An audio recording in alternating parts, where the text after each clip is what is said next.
Hello दोस्तों, good morning. नमस्कार। मैं दिलीप कुमार यादव, आप सभी लोगों का ऑप्टिमम एजुकेशन गाइडेंस पे स्वागत है। तो हम लोगों ने कल बायोटेक्नोलॉजी की प्रिंसिपल एंड प्रोसेस को पूरा पढ़ लिया था। अब आज हमें पढ़ना है क्या, उसके एप्लीकेशन, उसके क्या अनुप्रयोग हैं। तो जल्दी से एक बार वीडियो को शेयर कर दीजिए और अपने दोस्तों भाइयों को बुला लीजिए। और जो कल की पीडीएफ थी, मैंने टेलीग्राम चैनल पे उसको अपलोड कर दिया, भेज दिया है। तो वहाँ से आप लोग उसको जाके देख लीजिएगा। ठीक।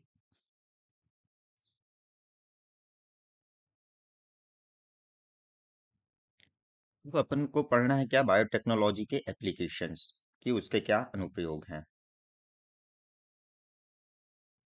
मेरी वॉइस क्लियर आ रही है? एक बार आप लोग बता दीजिए सभी लोग, मेरी वॉइस क्लियर आ रही है?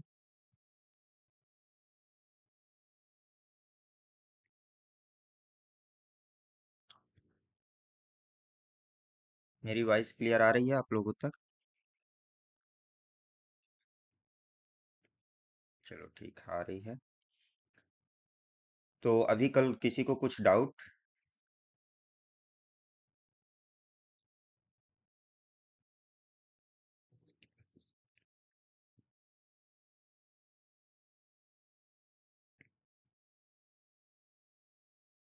मैं लिंक को टेलीग्राम चैनल पे भेजे दे रहा हूँ।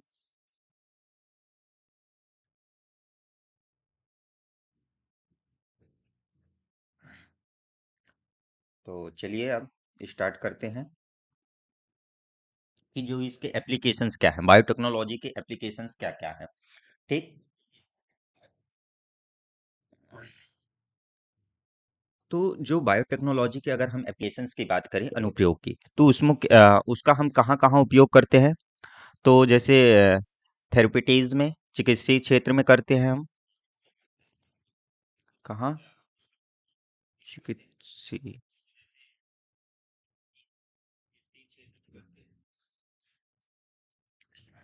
डायग्नोसिस में करते हैं। ठीक।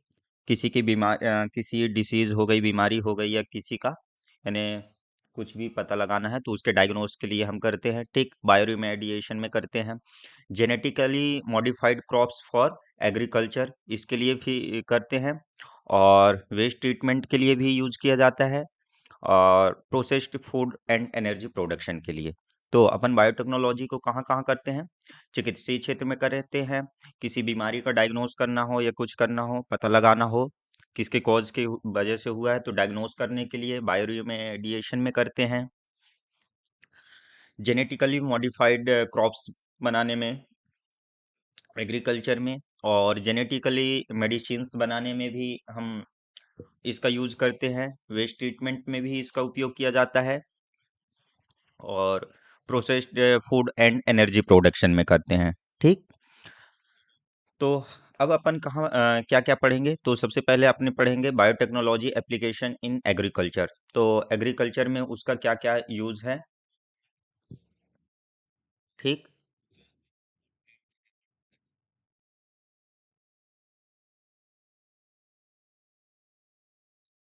तो अपन पढ़ेंगे क्या, biotechnology नॉलॉजी application in agriculture.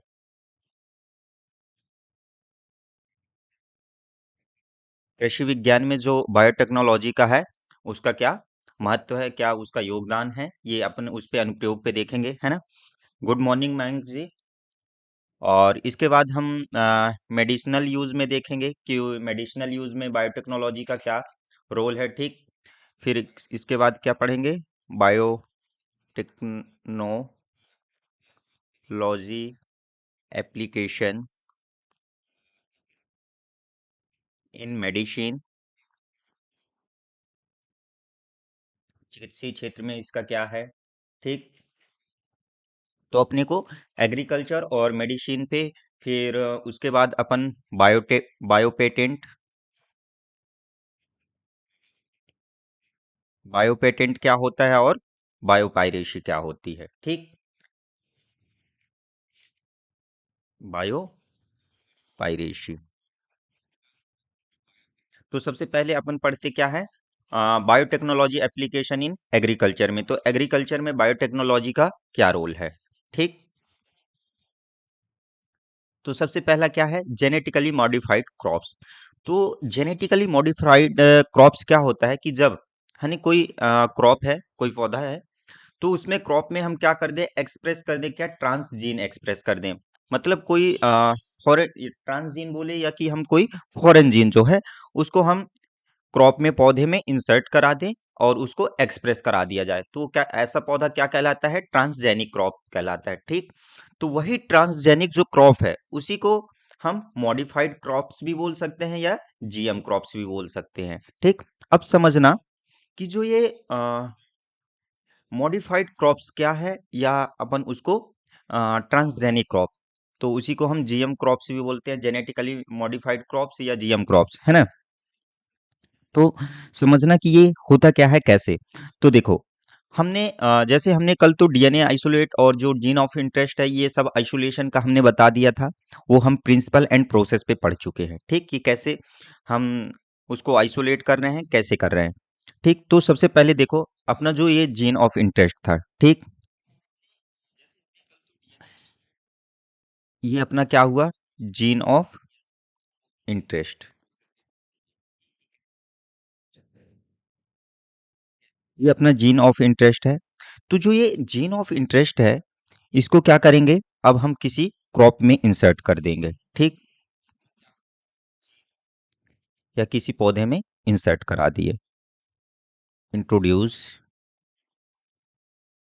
ड्यूस्ड in an organism. ठीक, तो जो ये अपना जीन ऑफ इंटरेस्ट है इसको अपन क्या किए, किसी ऑर्गेनिज्म में क्या करा दिए, इंट्रोड्यूस करा दिए, किसे, with the help of vector या डायरेक्ट मेथड से। तो ये क्या करेगा वहां पे, ये किसका रोल कर रहा है, अदा कर रहा है, एक एक्साइटिंग जीन का, मतलब ठीक ना। अब ये क्या करता है, वहां पे एक डिजायर्ड प्रोडक्ट भी बना सकता है, डिजायर्ड प्रोडक्ट भी हो सकता है। ठीक, या वो क्या करता है, उसके फिनोटिपिक कैरेक्टर को भी चेंज कर सकता है, या एक इसकी मदद से हम किसी अदर जीन को भी सप्रेस कर सकते हैं। तो ये कहलाता है अपना क्या, ट्रांसजेनिक जीन।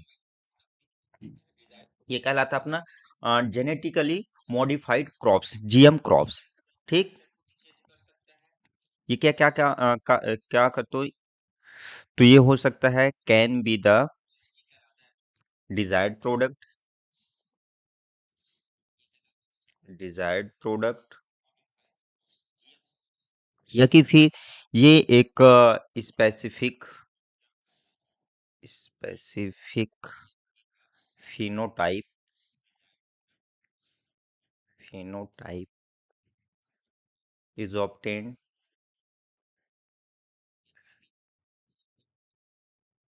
या कि फिर सप्रेशर अथवा एक्टिवेट्स,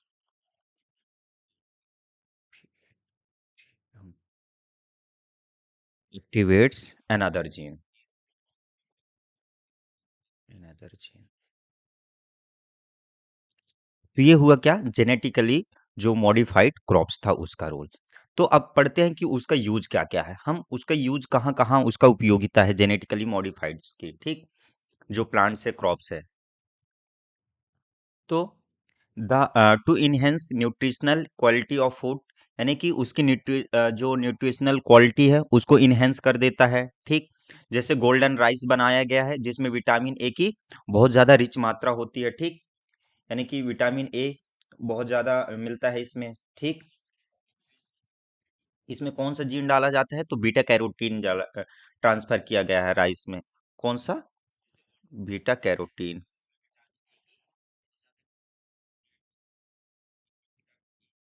ठीक, it makes crop tolerant to abiotic stress, यानी कि जो स्ट्रेस है उसको सहन करने की क्षमता, जैसे कोल्ड में, ड्रफ में, साल्ट में, हीट में, यानी तो उनमें इनमें सहन करने की क्षमता विकसित कर दी जाती है ताकि वो टोलरेंट कर सके ये जो ये स्ट्रेस पड़ रहे हैं उन पे। ठीक, अगला है increase efficiency of mineral usages by plants, जिससे क्या हो सकता है कि जो फर्टिलिटी ऑफ सॉइल है, तो फर्टिलिटी ऑफ सॉइल को हम प्रिवेंट कर सके, ठीक, उनकी इफिशियंसी को इंक्रीज करके, help to reduce harvest loss, मतलब कि जो लॉसेस हो रहे हैं, जैसे फ्लेवर सेवर टोमेटो एक बनाई गई है, जेनेटिकली मॉडिफाइड क्रॉप्स है, ताकि उससे क्या कर सके कि जो हमें कमर्शियली लॉसेस होते हैं, तो उससे कमर्शियली लॉसेस ना हो, तो उसके लिए फ्लेवर सेवर टोमेटो एक क्रॉप बनाई गई है। तो अब समझना कि ये जो ये क्वेश्चन इस पे पूछता है कि फ्लेवर सेवर टोमेटो हो गया, प्रोडक्शन ऑफ हीरोडिन, तो समझना कि जो flavour saver variety of tomato है, वो क्यों बनाई गई और कैसे बनाई गई, ठीक। तो देखो क्या होता है कि इसमें एक जीन होता है, टोमेटो में एक जीन होता है, कौन सा? पॉलीगैलेक्टोटूरिनेज, पॉलीगैलेक्टोटूरुनेज, गैलेक्टूरुनोज, पॉलीगैलेक्टूरुनेज, टूरुनेज होता है। ये क्या करता है कि ये डिग्रेड कर देता है किसको? पेक्टिन को, डिग्रेड्स द पेक्टिन, ठीक। तो ये क्या कर देगा, ये जो एंजाइम है, ये क्या कर देता है कि पेक्टिन को डिग्रेड कर देता है, जिससे क्या हो जाता है कि जो हमारा टमाटर है, जो हमारा फल है, वो क्या हो जाता है? जल्दी पक जाता है, ठीक। रिपनिंग ऑफ फ्रूट, कि ये क्या कर देता है कि ये पेक्टिन को डिग्रेड कर देता है, पॉलीगैलेक्टोरुनेज जो होता है, ये क्या कर देता है? पेक्टिन को डिग्रेड कर देगा, तो जिसकी वजह से जो हमारा फ्रूट है, वो क्या हो जाता है? जल्दी पक जाता है, ठीक। तो लेकिन अब हम जो फ्लेवर सेवर वैरायटी टोमेटो बनाए हैं, इसमें क्या किए हैं कि इसमें हमने, तो जो फ्लेवर सेवर टोमेटो है, तो इसमें हमने क्या किया है कि हमने जो पॉलीगैलेक्टोरुनेज है, उसको क्या कर दिया है, हमने उसमें एक ऐसा जीन डाल दिया जिसकी वजह से ये क्या हो गया? डीएक्टिवेट हो गया, ठीक। इसमें हमने कौन सा जीन डाल दिया? जीन प्रोड्यूसिंग, जो क्या कर देगा?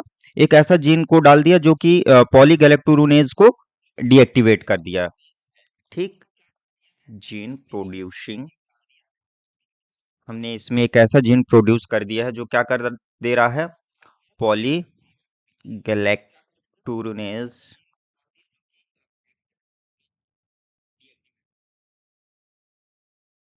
has been deactivated। अभी इसको डीएक्टिवेट कर दिया, तो जब इसको डीएक्टिवेट कर दिया, तो जो अपना पेक्टिन है, अब वो पेक्टिन पे तो काम नहीं करेगा, जिसकी वजह से क्या होगा? हमारा पेक्टिन डिग्रेडेशन नहीं हो, है ना।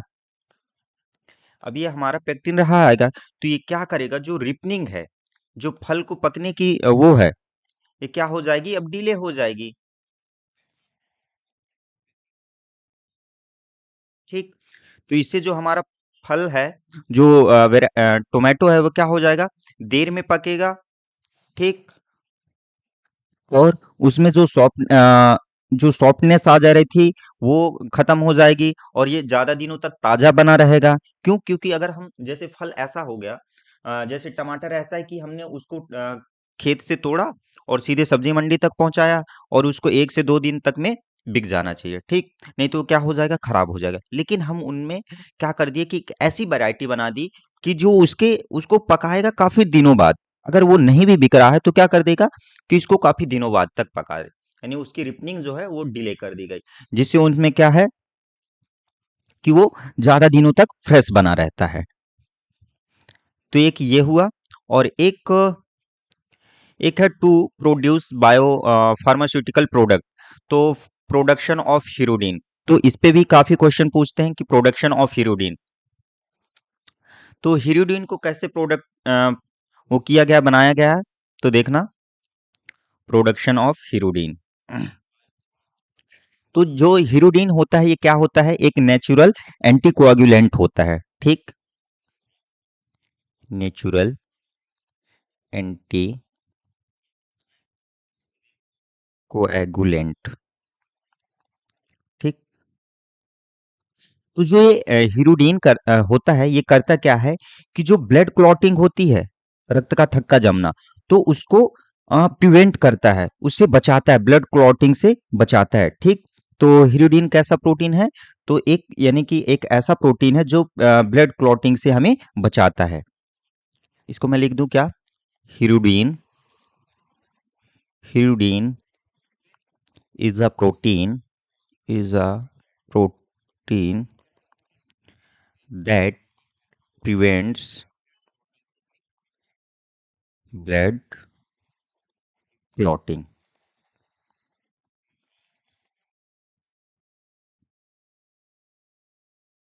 ठीक। अब ये कैसा है? तो देखो, जो हीरोडीन प्रोड्यूसिंग जीन है, सबसे पहले हम इसमें क्या करेंगे कि जो हीरोडीन प्रोड्यूसिंग जीन है उसको आइसोलेट करेंगे। ठीक। अब ये जो हीरोडीन है, इसको कहाँ से आइसोलेट किया जाता है? तो आप लोग एनिमल किंगडम में एनीलिडा पढ़े होंगे। ठीक। एनीलिडा वर्ग पे एक तो वहां से अपने क्या करेंगे, हीरोडीन को आइसोलेट करेंगे। ठीक। वहां से अपन क्या करेंगे, इसको आइसोलेट करेंगे। तो सबसे पहले क्या करेंगे, हीरोडीन, इसको मैं ग्रीन कलर से, हीरोडीन सबसे पहले हम उसके क्या करेंगे, जो हीरोडीन प्रोड्यूसिंग जीन है उसको आइसोलेट करेंगे। Producing gene isolate. अब ये जीन को आइसोलेट कैसे करोगे? तो उसकी हमने प्रोसेस बता दिया है कि कैसे जीन को आइसोलेट किया जाता है। ठीक। यानी एक सबसे पहले हीरोडीन सेल्स लेंगे, ये जिस जीन पे पाया जाएगा, फिर उसको अपन क्या करेंगे कि रेस्ट्रिक्शन एंडोन्यूक्लियस के द्वारा कट कराएंगे, फिर उसको बहुत सारे फ्रेगमेंट मिलेंगे, तो उसको फिर हम जेल इलेक्ट्रोफोरेसिस के बाय द्वारा उसको सेपरेट करेंगे, फिर इल्यूशन मेथड से उसको बाहर निकाल देंगे। अब उसको क्या करेंगे हम, किसी वेक्टर की मदद से अपन क्या करेंगे, हॉट सेल में इंट्रोड्यूस करेंगे। तो अपन क्या करें, तो जो ये हीरोडीन है, जो आइसोलेटेड जीन है इसका, इसको अपन कहाँ इंट्रोड्यूस करेंगे? तो इसको अपन करते हैं ब्रेसिका नेपस में। ठीक। तो this gene is introduce introduce इन, और कब इंट्रोड्यूस करते हैं? तो उसके अर्ली एम्ब्रोयनिक में। ठीक। और कहाँ करते हैं? तो अर्ली एम्ब्रोयनिक सेल्स में, EARLY, अर्ली एम्ब्रोयनिक सेल्स में। ठीक। और किसकी सेल्स में? तो ब्रेसिका नेपस पे। ठीक। तो जो हमने सबसे पहले क्या किया, हीरोडीन जीन को आइसोलेट किया, अब उसको कहाँ पे डाल दिया, जो ब्रेसिका नेपस है उसके अर्ली एम्ब्रोयनिक सेल्स में डाल दिया। अब इसके बाद हम क्या कर देंगे, टिश्यू कल्चर कर देंगे। ठीक। ठीक। टिश्यू कल्चर कर देंगे। टिश्यू कल्चर कर देंगे तो ये कहाँ पहुंच जाएगा, तो ये यानी हमारे एक प्लांट बन जाएगा और प्लांट के सभी सेल्स में पहुंच जाएगा। ठीक। अब इससे हमारा एक प्लांट हो गया।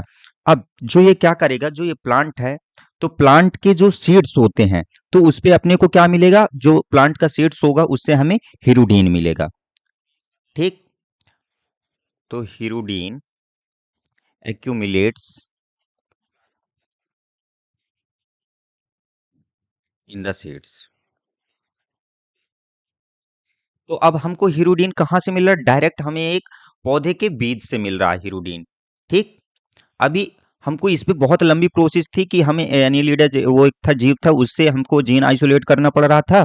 लेकिन अब हमें क्या हो रहा है कि जो ब्रेसिका नेपस है, एक प्लांट है, उसके डायरेक्ट हम बीज से हीरोडीन को आइसोलेट कर पाएंगे अब। ठीक।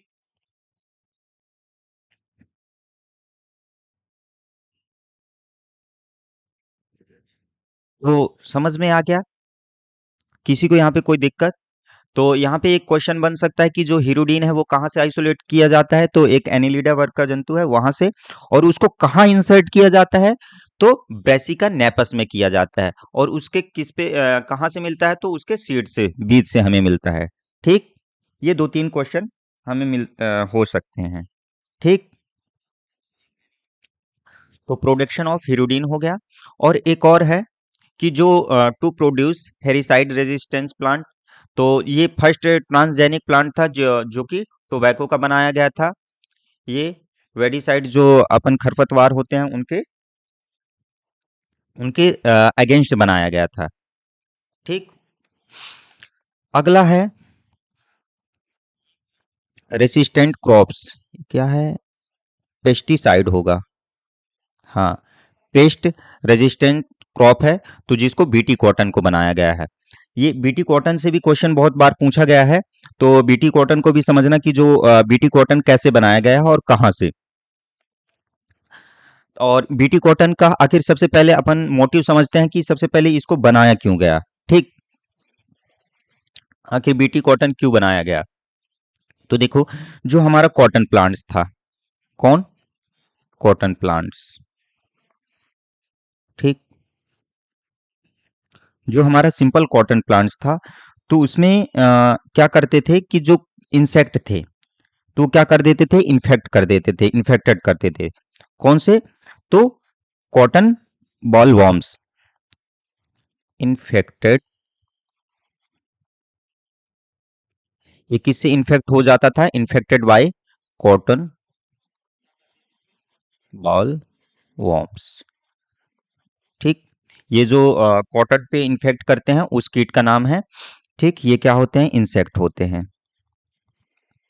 अब ये क्या करता है कि ये उसको इन्फेक्ट कर दिए, जिससे अपन को क्या होगा कि जो इसकी प्रोडक्टिविटी है, और वो प्रोडक्टिविटी इसकी कम हो जाएगी, और जो इसका सिग्निफिकेंटली है वो भी कम हो जाएगा, जिसकी वजह से हमें क्या होगा? जो कमर्शियली लॉसेस होंगे, मतलब कि इसकी प्रोडक्टिविटी कम आएगी, तो हमें इसका कमर्शियल लॉसेस होगा।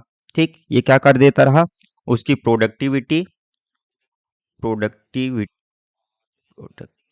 प्रोडक्टिविटी एंड उसको प्रोडक्टिविटी को रिड्यूस्ड कर देता है, जिसकी वजह से हमें क्या होता है? कमर्शियली लॉसेस होता है। ठीक। जिससे हमें कमर्शियली लॉसेस हो रहा। तो अब ये देखा गया कि ऐसा क्या किया जाए कि जो ये कमर्शियली हमें जो लॉसेस हो रहा है, तो उस लॉसेस से बचा जाए। तो इसके लिए बीटी कॉटन बनाया गया। ठीक। तो बीटी कॉटन बनाने का मोटिव समझ गए क्यों बनाया गया है? क्योंकि जो एक कॉटन बॉलवर्म्स था, वो क्या कर रहा था? उसको जाके इन्फेक्ट कर रहा था, जिसकी वजह से क्या हो रहा था? वो पूरा इन्फेक्टेड हो रहा था, जिससे हमारी प्रोडक्टिविटी नहीं हो पा रही थी उतनी। ठीक। तो अब ये बनाए कैसे, ये देखा गया। तो सबसे पहले समझिए कि जो एक बैसिलस थोरेंजियस होता है, एक बैक्टीरिया है। ठीक। क्या है? बैसिलस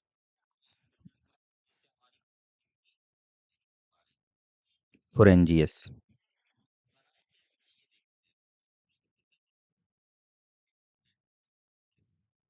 ये क्या है? एक बैक्टीरिया है।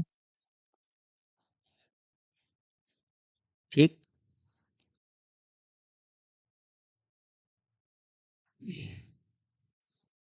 तो ये क्या करता है कि ये क्या करता है कि जो इंसेक्ट है उनमें एक कॉजेज करता है। ठीक। Cause infection in insect. ठीक। अब ये कैसे इंसेक्ट में कैसे इन्फेक्शन करता है? तो क्या करता है कि अगर जो बैसिलस थोरेंजियस है इंसेक्ट के अंदर चला गया, ठीक, तो कहाँ जाएगा? ये इंटर्स इन गट। जब जो इंसेक्ट है यानी इससे इन्फेक्ट हुआ तो कहाँ हुआ? तो उसके जो बैसिलस थोरेंजियस है, तो इंसेक्ट के कहाँ जाएगा? गट में जाएगा। Gut of insect. अब वहां पे जाएगा और क्या करेगा कि प्रोटॉक्सिन को प्रोड्यूस करेगा। ठीक। Produce protoxin toxin. ठीक। अब जो प्रोटॉक्सिन है, तो जो इंसेक्ट है, इंसेक्ट की इंटेस्टाइनल में क्या होती है? क्या एल्कलाइन है, अल्कलाइन पीएच रहता है, तो अल्कलाइन पीएच की वजह से जो प्रोटॉक्सिन है अब ये किस में बदल जाता है, टॉक्सिन में बदल जाएगा। ठीक, किसकी वजह से, alkaline pH of, alkaline pH of gut, जो गट में एल्कलाइन पीएच है उसकी वजह से जो प्रोटॉक्सिन है वो किस में बदल गया, टॉक्सिन में बदल गया। अब ये टॉक्सिन क्या करता है, तो ये टॉक्सिन क्या करता है कि जो इंसेक्ट है तो उसमें क्या करता है कि एक माइन्यूट अपर्चर्स क्रिएट करने लगता है। ठीक, क्रिएट माइन्यूट, उसमें मतलब कि जो छोटे छोटे उसकी कहा जो इंसेक्ट की इपिथीलियम, गट इपिथीलियम है वहां पे छोटे छोटे अपर्चर्स क्रिएट कर देता है। Create minute apertures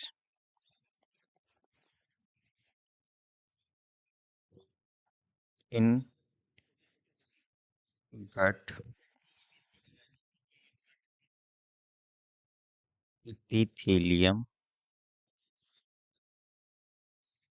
of insect, जिससे इंसेक्ट क्या हो जाएगा कि मर जाएगा, डाई हो जाएगा, इंसेक्ट डाइज। ठीक, तो ये पूरी प्रोसेस समझ में आ गई कि क्या क्या हुआ। तो देखो एक बार मैं फिर से समझा दे रहा हूं कि बैसिलस थोरेंजियस एक बैक्टीरिया है।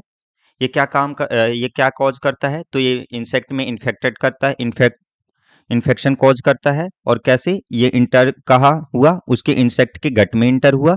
तो जब इंसेक्ट के गट में इंटर हुआ तो वहां पे प्रोटॉक्सिन प्रोड्यूस करता है। ठीक, जब प्रोटॉक्सिन को इंट्यूज करता है, प्रोड्यूस करता है, तो क्या होती है कि जो इंसेक्ट की गट है वहां से अल्कलाइन, वहां पे पीएच मैटर रहता है, अल्कलाइन पीएच, तो प्रोटॉक्सिन जो है अल्कलाइन पीएच की वजह से किस में चेंज हो जाता है, टॉक्सिन में बदल जाता है। अब जो ये टॉक्सिन होता है ये क्या करता है कि जो उसकी इपिथीलियम गट है, इपिथीलियम है, तो वहां पे माइन्यूट अपर्चर्स यानी कि छोटे छोटे छिद्र को निर्माण करने लगता है, जिसकी वजह से क्या होता है कि जो इंसेक्ट होता है वो डेड हो जाता है, मर जाता है। ठीक, तो जो ये समझिए कि जो ये प्रोटॉक्सिन है ये क्या है, ये जो एक प्रोटॉक्सिन है ये क्या है, एक जीन है। ठीक, प्रोटॉक्सिन एक क्या है, प्रोटीन है।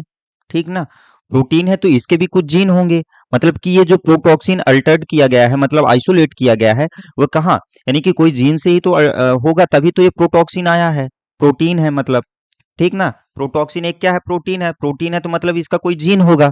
तो इसके कौन कौन से जीन है, तो इसका एक जीन है क्राई फर्स्ट एसी और क्राई सेकेंड एबी, और एक और है cry first AB.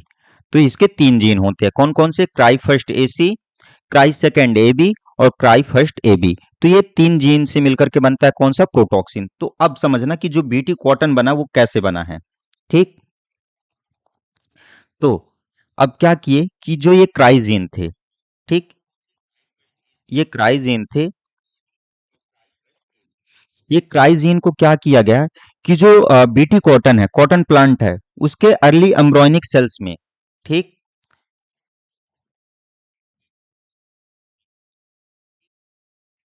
Early embryonic cells of cotton plant, तो ये जो क्राइजीन है अर्ली एम्ब्रॉयनिक सेल्स के, कॉटन प्लांट के अर्ली एम्ब्रॉयनिक सेल्स में क्या कर दिया गया, प्रोड्यूस करा दिया गया। फिर क्या कर दिया गया, टिश्यू कल्चर कर दिया गया, टिश्यू कल्चर। अब जब टिश्यू कल्चर कर देंगे तो अपना क्या हो जाएगा, एक प्लांट बन जाएगा। ठीक, और उस प्लांट को क्या बोला गया, बीटी कॉटन। अब जब ये प्लांट बीटी कॉटन बन गया और इसमें कौन से जीन आ गए हैं, क्राई फर्स्ट एसी, क्राई और फर्स्ट सेकेंड ए बी, मतलब ये क्राई जीन आ गए। ठीक, अब ये क्या करेंगे कि जब ये बीटी कॉटन में अगर जो ये कॉटन बॉलवर्म्स है, जो कीट आएगा, जो अपन यहाँ पे अभी अपन ने पढ़ा ना कि ये क्या कर रहा था, कॉटन बॉलवर्म्स था, ये क्या कर रहा था उसको, यानी कि उस पे इन्फेक्टेड हो रहा था, यानी जा रहा था, तो जिसकी वजह से क्या कर दे रहा था कि उसकी प्रोडक्टिविटी को खत्म कर दे रहा था। लेकिन अब यहाँ पे उसको एमिट करेगा, उसको खाएगा, तो क्या करेगा कि जो जो बैसिलस थोरेंजियस है वो क्या कर देगा, उसके गट में जाएगा और गट से प्रोटॉक्सिन को प्रोड्यूस करेगा वहां पे, और वहां पे अल्कलाइन पीएच के माध्यम से टॉक्सिन में परिवर्तन हो जाएगा, और टॉक्सिन क्या कर देगी, उसकी जो इपिथीलियम है वहां पे छोटे छोटे छिद्र को निर्माण कर देगी, छोटे छोटे छिद्र निर्माण कर देगी, जिसकी वजह से उसकी मृत्यु हो जाएगी। ठीक, तो ये क्या कर देता है, तो ये किसके अगेंस्ट, तो ये क्या बन गया अपना, नेचुरली रेजिस्टेंस बन गया। ठीक, नेचुरली अगेंस्ट, सॉरी रेजिस्टेंस बन गया, रेजिस्टेंस किसके अगेंस्ट बन गया, तो एजी अगेंस्ट कॉटन बॉलवॉर्म्स के, कॉटन बॉल वॉर्म्स। अब यहाँ पे मैंने 3 जीन बताए, कौन कौन से, क्राई फर्स्ट एसी और क्राई सेकेंड एबी। तो जो क्राई फर्स्ट एबी है, क्राई फर्स्ट एसी और क्राई सेकेंड एबी, ये किसके अगेंस्ट रहते हैं, तो ये कॉटन बॉलवॉर्म्स के, और जो क्राई फर्स्ट एबी है ये इसके, तो कॉर्न बार्बर के। ये कॉटन बॉलवर्म्स एक कीट हुआ, और कॉर्न बर्बर दूसरा कीट हुआ। तो जो क्राई फर्स्ट एबी होता है ये कॉर्न बर्बर जीन कीट के लिए होता है, और जो क्राई फर्स्ट एसी और क्राई सेकंड एबी जीन है ये कॉटन बॉलवर्म्स जीन कीट के लिए होते हैं। ठीक, तो इतना समझ में आ गया आप लोगों को कि जो बीटी कॉटन है कैसे बनाया गया बीटी कॉटन, और किसकी मदद से, तो उसमें कौन सा बैक्टीरिया इंसर्ट किया गया है, बैसिलस थोरेंजियस। ठीक, उसकी प्रोसेस मैंने समझा दिया कि क्या करता है, कि जो बैसिलस थोरेंजिस को वो क्या करता है कि इन्फेक्शन करता है किसमें, इंसेक्ट में, यानी कि उसके गट में इंटर किया, और वहां पे क्या प्रोटॉक्सिन को प्रोड्यूस करता है। तो जो प्रोटॉक्सिन है वो अल्कलाइन पीएच की वजह से तो टॉक्सिन में बदल जाती है। फिर जो टॉक्सिन है उसके गट की जो एपिथेलियम होती है वहां पे छोटे छोटे माइन्यूट अपर्चर्स का क्रिएट करती है, फॉर्मेशन करती है, जिसकी वजह से जो इंसेक्ट होता है वो डाई हो जाता है। तो सेम ऐसे ही अगर हम जब इसमें क्राइजीन इंसर्ट कर दिए, तो जो हमारा प्लांट रहेगा, जो बीटी कॉटन प्लांट बनेगा, तो उसमें क्राइजीन रहेंगे। तो अगर इसको एमिट करेगा, उसको खाएगा, तो वहां पे क्राइजीन फिर उसके इंटेस्टाइन में जाएंगे, प्रोटॉक्सिन को प्रोड्यूस करेंगे। प्रोटॉक्सिन जो है अल्कलाइन पीएच होने की वजह से टॉक्सिन में बदल जाएगा, टॉक्सिन से वो माइन्यूट जो अपर्चर्स हैं, छोटे छोटे छिद्र उसकी इपिथीलियम में बनेंगे, जिसकी वजह से इंसेक्ट खत्म हो जाएंगे, तो उससे बचा जा सकता है। ठीक, तो यहाँ पे बीटी कॉटन समझ लीजिए। अब देखो, जहां यानी एक सिक्के के दो पहलू होते हैं, हेड या टेल, मतलब जहां उसकी उपयोगिता होती है तो वहीं कुछ ना कुछ उसका लॉसेस भी होता है। तो यहाँ पे तो जैसे प्रॉब्लम्स विथ जीएम फूड, तो जैसे अगर हम लोगों ने अभी तो उसके यूज देखे, तो वहीं उसके कुछ क्या है, नुकसान भी हैं। तो जो जेनेटिकली मॉडिफाइड प्लांट है या जेनेटिकली मॉडिफाइड फूड है, तो उसके हमें कुछ नुकसान भी हैं। तो ये करते क्या है, तो देखो कि जैसे अपना अ, एक ये नॉर्मल जेनेटिक है, नॉर्मल,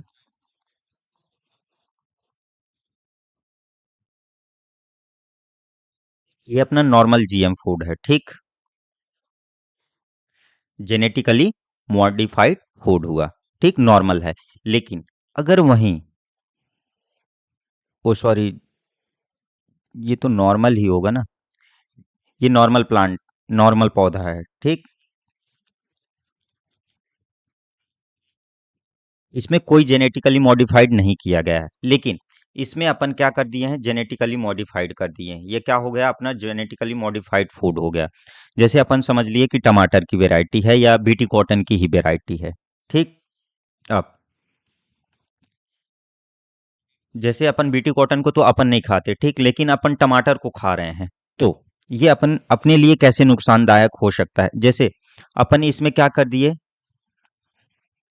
कि एक क्या कर दिए कि एक ट्रांसजीन वो किए हैं, एक वेक्टर डाले हैं। ठीक, अब ये वेक्टर में एक ये हो गया क्या, एक यहाँ पे एक जीन होगा, ठीक, जिसको अपन बोल दिए क्या, ट्रांसजीन।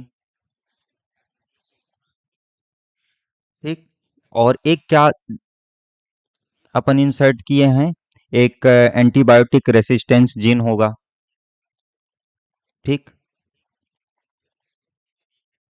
तो समझना कि एक ये हो गया ट्रांसजीन हो गया, बी हो गया अपना क्या, एंटीबायोटिक रेजिस्टेंस जीन हो गया।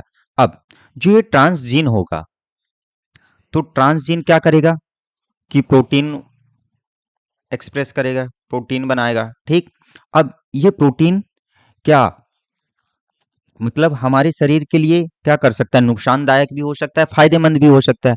क्या पता यही प्रोटीन हमारे लिए क्या एलर्जी कॉज कर दे। ठीक, एलर्जी कॉज कर सकता है या हमारे बॉडी को नुकसान भी पहुंचा सकता है। ठीक, वैसे ही यहाँ पे जो बी है, मतलब ये क्या है, एंटी बायोटिक रेजिस्टेंट जीन। ठीक, जो एंटीबायोटिक रेजिस्टेंस जीन है, अब ये क्या करेगा, ये भी क्या करेगा, अपना प्रोडक्ट बनाएगा, जैसे हो गया एंजाइम या प्रोटीन। ठीक,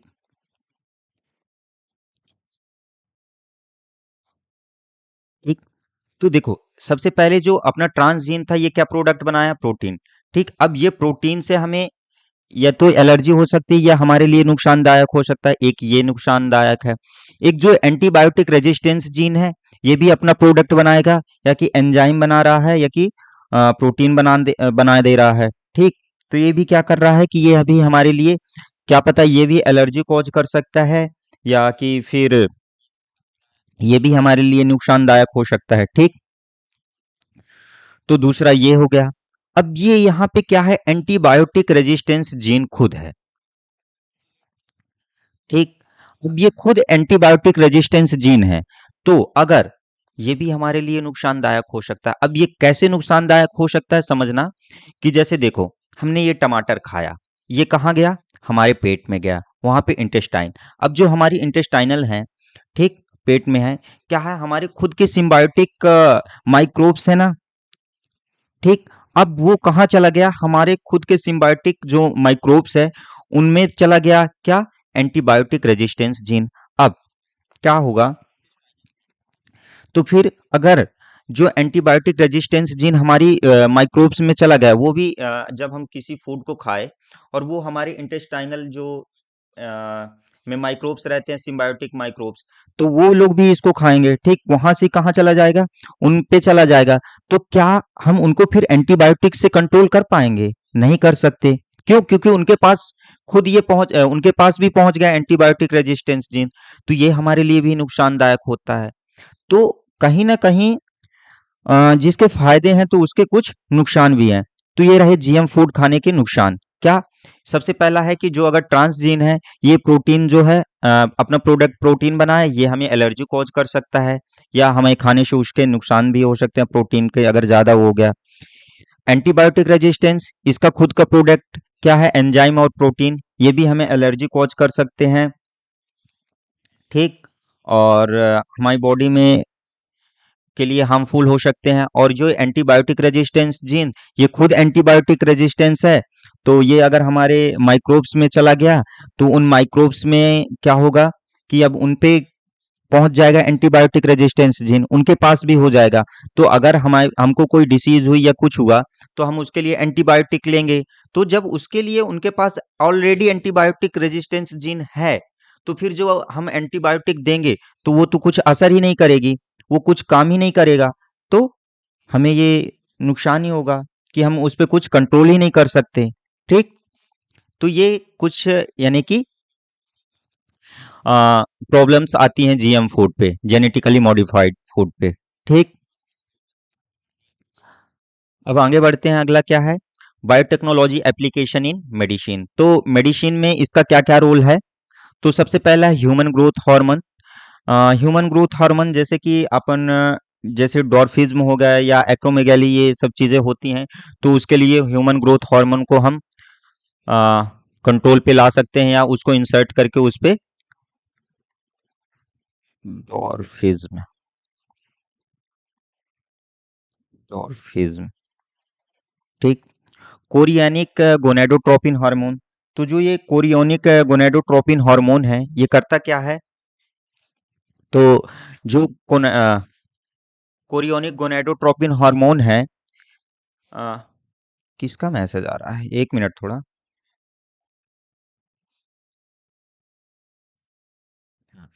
तो कोरियोनिक गोनेडोट्रोपिन हार्मोन जो है, ये क्या करता है कि जो इनफर्टिलिटी होती है, तो उसके ट्रीटमेंट के लिए हम कोरियोनिक गोनेडोट्रोपिन का यूज करते हैं। किसके ट्रीटमेंट के लिए? Treatment of infertility, fertility. और इंटरफेरॉन्स, जो इंटरफेरॉन्स ये यानी कि जब हमें वायरल इन्फेक्शन हो जाते हैं, तो उसके प्रिवेंशन के लिए हम इंटरफेरॉन्स का यूज करते हैं। किसके लिए? वायरल इन्फेक्शन, ठीक, वायरल इन्फेक्शन के प्रिवेंशन के लिए, मतलब वायरल इन्फेक्शन जो होता है उससे बचने के लिए हम किसका करते हैं? तो इंटरफेरॉन्स का। इंटरल्यूकिन्स क्या है? तो जो हमारे इम्यून सिस्टम होता है, तो इम्यून सिस्टम को स्टिमुलेट्स करने के लिए क्या दिया जाता है? इंटरल्यूकिन्स दिया जाता है। तो क्या? स्टिमुलेट्स, स्टिमुलेट्स इम्यून सिस्टम, ठीक। तो इम्यून सिस्टम को स्टिमुलेट्स करने के लिए इंटरल्यूकिन्स दिया जाता है। Tissue plasminogen anti vector, TPA. तो ये टीपीए क्या होता है कि जब स्ट्रोक, मतलब कि जैसे कोई किसी का एक्सीडेंट हो गया, ठीक, तो क्या हो गया कि एक्सीडेंट हो गया और वहां पे उसका यानी कि बहुत ज्यादा ब्लड क्लॉटिंग हो गई है, ठीक। तो उसके लिए प्लाज्मिनोजिन का एक एंजाइम होता है, ठीक, तो उसका इंजेक्शन दिया जाता है। क्यों? ताकि जो ब्लड क्लॉटिंग हो गई है उसको क्या कर दे कि क्लॉट को खोल दे, जिससे जो ब्लड है वो यानी कि मस्तिष्क तक तुरंत पहुंच जाए, ठीक। तो ये ब्लड क्लॉटिंग को रोकने के लिए दिया जाता है, ठीक। तो जब एक्सीडेंट वगैरह हो जाता है तो उस समय दिया जाता है क्या? टीपीए दिया जाता है। तो किसके लिए? To treatment case of stroke, ठीक। एंटी हीमोफिलिक ह्यूमन फैक्टर, मतलब कि जब जिनको हीमोफीलिया डिसीज होती है, ठीक, तो हीमोफीलिया डिसीज वालों को क्या दिया जाता है कि एंटी हीमोफिलिक दिया जाता है, ठीक।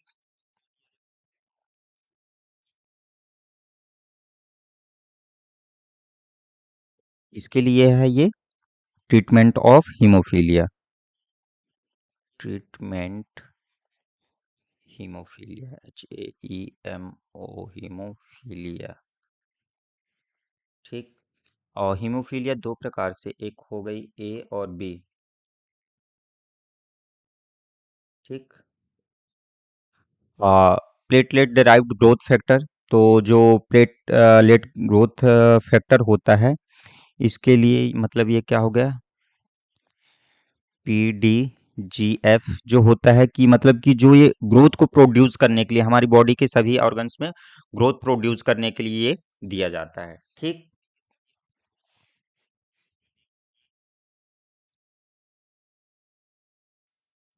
एक और है, इस पे नहीं लिखा है, एरिथ्रोपोइटिन, ERYTH, एरिथ्रोपोइटिन। तो जो इरिथ्रोपोइटिन है, ये किसके लिए दी जाती है? तो आरबीसी के फॉर्मेशन के लिए, stimulates, STIMULAT, stimulates formation of RBC, formation of RBC. तो आरबीसी के फॉर्मेशन के स्टिमुलेट्स करने के लिए क्या दिया जाता है? तो इरिथ्रोपोइटिन दिया जाता है, ठीक। तो यहाँ पे उसके मेडिसिनल यूज रहा। आ, उसके अलावा कि जो बायोलॉजिकल एप्लीकेशन में हम इंसुलिन को पढ़ते हैं, बहुत ज़्यादा ये पूछा जाता है, ठीक। तो जेनेटिकली इंजीनियर्ड इंसुलिन, तो इंसुलिन को कैसे बनाया गया था, ठीक, ये इंसुलिन होता क्या है? फर्स्ट इसका एग्जाम्पल देख लीजिए क्या है। Genetically engineered insulin. ठीक। तो जो इंसुलिन होता है ये कैसा होता है? प्रोटीनियस हार्मोन होता है। कैसा होता है? Proteinaceous hormone. ठीक। तो इसमें क्या होते हैं? 51 अमीनो एसिड का बना हुआ होता है। किसका? कितने का? 51 अमीनो एसिड। और ये दो पॉलीपेप्टाइड चेन से बना हुआ होता है। दो पॉली टू पॉलीपेप्टाइड। ठीक। तो जिसमें एक ए और बी। ए में कितने रहते हैं? 21 अमीनो एसिड। और जो बी में रहते हैं कितने? तो 30 अमीनो एसिड। और ये जुड़े किससे रहते हैं? तो ये डाइसल्फाइड बॉन्ड ब्रिज से जुड़े रहते हैं। Join by join by disulphide bridge. ठीक। डाइसल्फाइड ब्रिज बनाकर ये दोनों जुड़ते हैं। ठीक। अब जो ये इंसुलिन होता है, इंसुलिन आखिर बनाया क्यों गया? तो सबसे पहले जो एक वैज्ञानिक थे, सर एडवर्ड सेप्सी सैफर, इन्होंने क्या किया कि सबसे पहले इन्होंने डायबिटीज, सबसे पहले यही फर्स्ट पर्सन है जिन्होंने डायबिटीज को ऑब्जर्व किया। ठीक। इन्होंने डायबिटीज को ऑब्जर्व किया और क्या देखा कि जो पैंक्रियाज होता है, पैंक्रियाज के फेल हो जाने की वजह से यानी कि जो इंसुलिन की बीमारी हो रही है। तो फिर इसके लिए क्या किया गया कि सबसे पहले साइंटिस्ट थे कौन? Banting and Best. Banting and Best. इन्होंने 1921 में फर्स्ट इंसुलिन को आइसोलेट किया। और कहाँ से किया था? First isolate isolate insulin. और कहाँ से किया था? तो डॉग की पैंक्रियाज से, कुत्ते की पैंक्रियाज से आइसोलेट किया था। ठीक। और कुत्ते की पैंक्रियाज से आइसोलेट करके ह्यूमन को क्योर किया गया, ह्यूमन को ह्यूमन में ट्रीटमेंट किया गया। ठीक। फिर जो फर्स्ट जेनेटिकली इंजीनियर्ड इंसुलिन बनाई गई थी, तो वो इशीरिया कोलाई से बनाई गई थी। ठीक। और इसको बनाया किसने था? तो इसकी एक अमेरिकन कंपनी थी। अमेरिकन फर्म्स थी कौन सी? इली लिली। कब? 5 जुलाई 1983 में। ये डेट और ये इनको और इनको याद रखना क्योंकि ये क्वेश्चन में आ सकते हैं। ठीक। तो इन्होंने एक इंसुलिन बनाया जिसको नेम क्या दिया गया था? ह्यूमेलिन दिया गया था। HUM ली ह्यूमेलिन। ठीक। तो इंसुलिन के पीछे की ये कहानी रही। ठीक। अब पढ़ते हैं क्या? Gene therapy.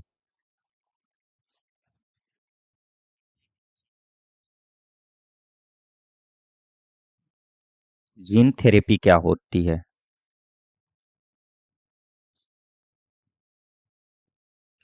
तो जीन थेरेपी मतलब क्या है कि जब हम कोई यानी किसी की बॉडी में या किसी सिस्टम में अपन क्या करें, कोई नया जीन एंटर कर दें यानी इंट्रोड्यूस करा दें, या कि फिर हम कोई जीन वहां पे जो अनयूजुअल जीन है, हार्मफुल जीन है, उसको क्या कर दें कि उसको निकाल दें, जो फॉल्ट जीन है उसको, अनहेल्दी जीन है उसको रिप्लेस कर दें। ठीक।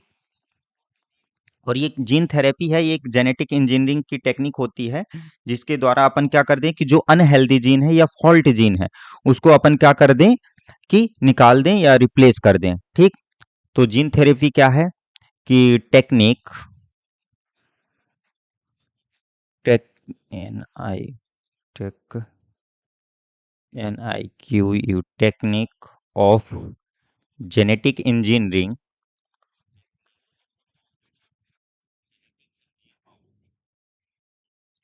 टू रिप्लेस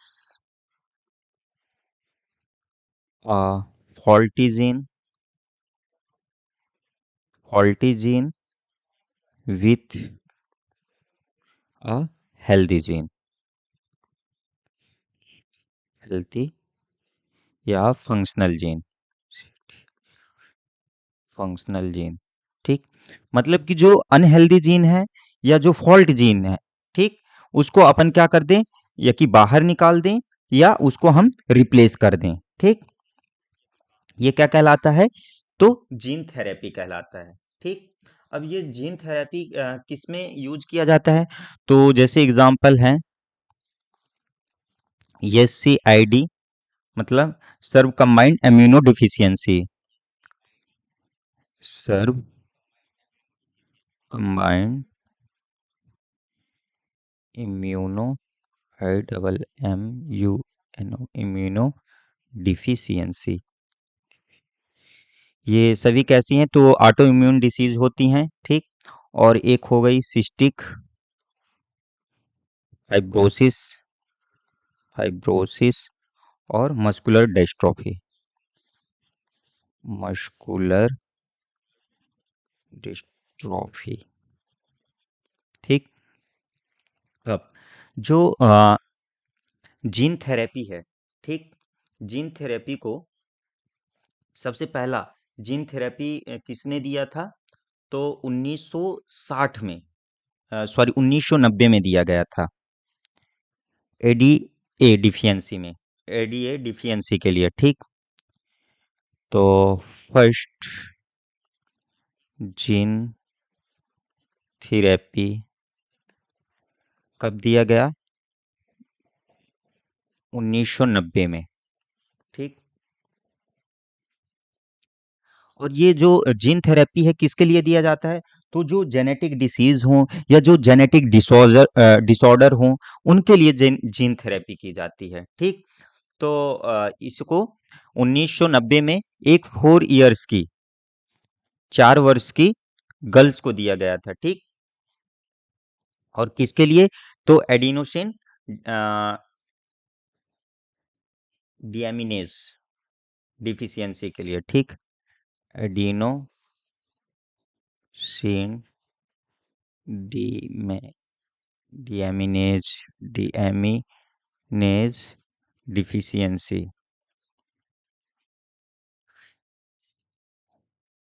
जी, ठीक।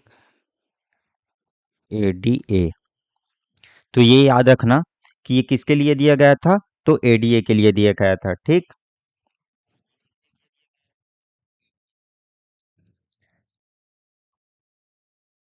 ये क्या कर दे रहा था, तो यानी कि पूरे शरीर को ही पैरालाइसिस कर दे रहा था, ठीक। तो इसके लिए एडीए डिफिशियंसी दिया गया था, यानी एडीए डिफिशियंसी के लिए जीन थेरेपी की गई थी, ठीक। वह क्या कि बायोपेटेंट, बायोपेटेंट होता क्या है कि a patent is a right granted by the government to an inventor to prevent other from commercial use for use of his invention a patent in granted for, मतलब बायोपेटेंट समझना कि जैसे हमने कोई कंपनी बनाई या कोई लोगो बनाया या कोई हमने कुछ इन्वेंट्स किया, तो उसके लिए एक पेटेंट ले लिया जाता है कि अब ये हमारा हो गया, ठीक। अब इसके जैसे ही कोई दूसरा नहीं बना सकता या इसके जैसा कोई दूसरा, यानी कि नहीं बोल सकता कि ये हमने बनाया है, ठीक। तो ये क्या कहलाता है, बायो पेटेंट कहलाता है, मतलब उस चीज को अपने नाम कर लेना, ठीक। जैसे मैंने एक कोई कंपनी खोली है अ, किसी नाम से, ठीक, जैसे मैंने दिलीप कुश या नाम से खोल दी, अब उसका मैंने बायो पेटेंट बना लिया, तो अब उस नाम से कोई दूसरा कंपनी नहीं खोल सकता है, ठीक, मेरे अलावा, क्यों, क्योंकि मैंने उस नाम से बायो पेटेंट बना लिया है, ठीक। तो ये कहलाता है मैंने उसका बायो पेटेंट ले लिया है, तो ये कहलाता है क्या, बायो पेटेंट। तो अब ये बायो पेटेंट दिया किस किस में क्षेत्र में दिया जाता है, तो आप अगर आप कोई इन्वेंशन किए हो उसके लिए, या कोई आप इम्पोर्टेंट फ्रॉम अर्टियर इन्वेंशन, या कुछ कुछ इम्पोर्टेंट अर्टियर इन्वेंशन किया है या प्रोसेस ऑफ जनरेटिंग प्रोडक्ट, आपने कोई प्रोडक्ट बनाया है या आपने कोई डिज़ाइन बनाई है या आपने कुछ कॉन्सेप्ट दिया है, उसके लिए किया जाता है। अब ये तो हुआ। अगर हम बायोटेक्नोलॉजी के यूजेज में देखे जाए तो किस किस में दिया जाता है, तो जैसे हो गया एक सेल लाइंस, ठीक, आपने कोई सेल की वो बनाई हो उसके लिए, ठीक, डीएनए सीक्वेंसिंग,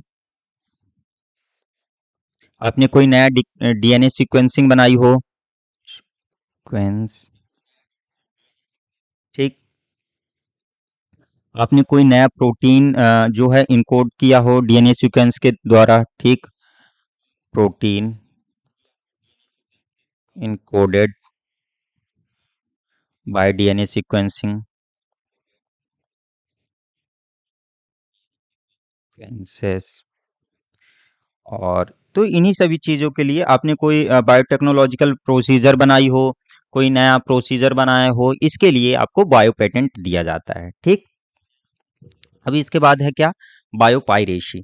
तो बायोपायरेसी, हाँ, बायोपायरेसी क्या है कि जैसे आपने पेटेंट ले लिया है, ठीक, तो आपने पेटेंट ले लिया है तो उसकी अब कमर्शियल यूज आपने उसको बेचोगे, ये करोगे, लेकिन क्या होता है बायोपायरेसी क्या होती है कि जैसे मैंने ये वीडियो बनाई, ठीक, और इस वीडियो को कोई और अदर, मैंने इसका, ये मेरी हो गई, जैसे मैंने ये वीडियो रिकॉर्ड किया ये मेरा हो गया, लेकिन इसको कोई क्या किया, डाउनलोड किया और अपने चैनल पे चला दिया, या कोई दूसरा जैसे किसी दूसरे की जैसे गाना रिकॉर्ड हुआ या कोई फिल्म है, तो उसको क्या करते हैं कि अपने यूट्यूब चैनल या अन्य माध्यमों के द्वारा उसको बेच कर रहे हैं, सेलिंग कर रहे हैं, ठीक। तो उन सभी चीजों को रोकने के लिए क्या करते हैं, बायोपायरेसी करते हैं कि जो जिसने मेहनत किया है, जिसने जिसको बनाया है, तो उसी को कमर्शियल लाभ हो, ना कि कोई दूसरा, ठीक, तो उसको बायोपायरेसी कहलाता है। और इसके अलावा भी ऐसा है कि जैसे कई क्या होते हैं बायोपायरेसी के अंतर्गत, जैसे कई प्लांट होते हैं या कई एनिमल्स होते हैं, तो उनको अपन क्या करें कि यहाँ से वहाँ उनको ट्रेवल करा रहे हैं, मतलब ट्रांसफर कर रहे हैं, ऐसी अनवांटेड चीजें, या कि फिर हम जैसे अपन बायो पेटेंट ले लिए हैं किसी प्रोडक्ट का या किसी फल का, लेकिन अब उस पे हम क्या पता कि हम उस पे कुछ अनवांटेड चीज़ें, जैसे कुछ ड्रग्स का इस वो स्मगलिंग कर रहे हैं या कुछ चीज़ें, तो ये बाई पायरेसी की उसके अंतर्गत आप लोग किसी भी चीज़ों को वो नहीं कर सकते हो, ठीक, ट्रांसपोर्टेशन नहीं कर सकते हो। इसके अलावा कुछ इम्पोर्टेंट पॉइंट है, जैसे कि अगर हम देखें, महत्वपूर्ण पॉइंट देख लेना कि पॉइंट्स, जो फर्स्ट ट्रांसजेनिक एनिमल था वो कौन बनाया गया, क्या बनाया गया था, तो माउस बनाया गया था, ठीक, फर्स्ट ट्रांसजेनिक एनिमल, तो क्या था वो, माउस था, जिसका नेम क्या था, सुपर माउस नाम था, ठीक, super mouse. First transgenic crop in India, first transgenic crop in India, तो जो पहली क्रॉप बनाई गई थी इन इंडिया में, कब बनाई गई थी, 2002 में। कौन सी बनाई गई थी, तो बीटी कॉटन, ठीक, तो ये रहे। और ट्रांसजेनिक जो प्लांट होते हैं उनके भी एप्लीकेशन देख लीजिए क्या क्या होते हैं।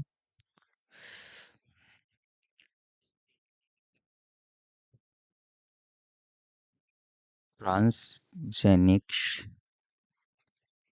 एंड देयर एप्लीकेशंस,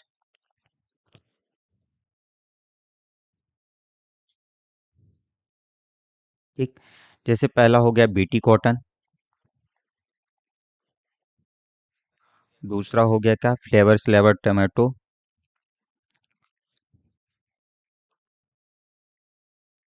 फ्लेवर शेवर टोमेटो,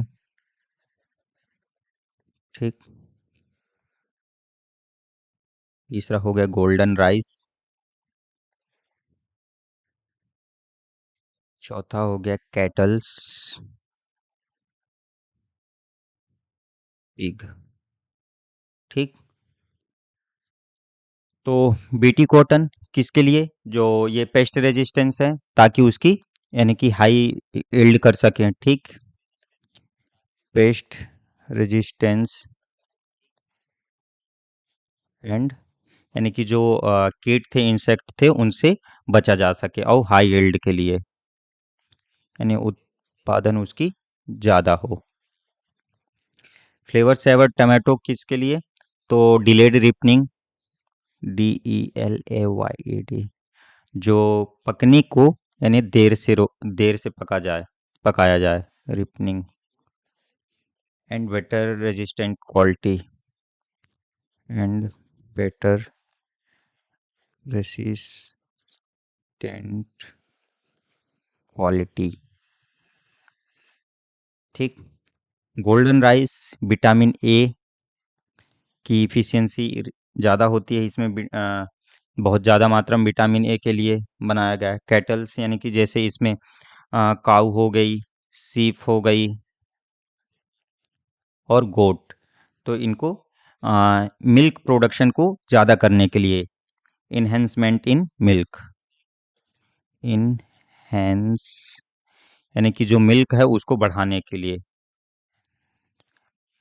वेंट इन मिल्क। ठीक। मिल्क के जो प्रोडक्शन है उसको बढ़ाने के लिए बनाया गया। पिग जो है कि ऑर्गन ट्रांसप्लांटेशन के लिए इसको किया गया। ठीक। ऑर्गन ट्रांसप्लांटेशन विदाउट रिजेक्शन,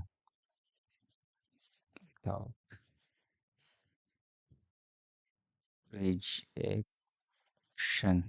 ठीक। तो ये रहे इसके कुछ एप्लीकेशंस।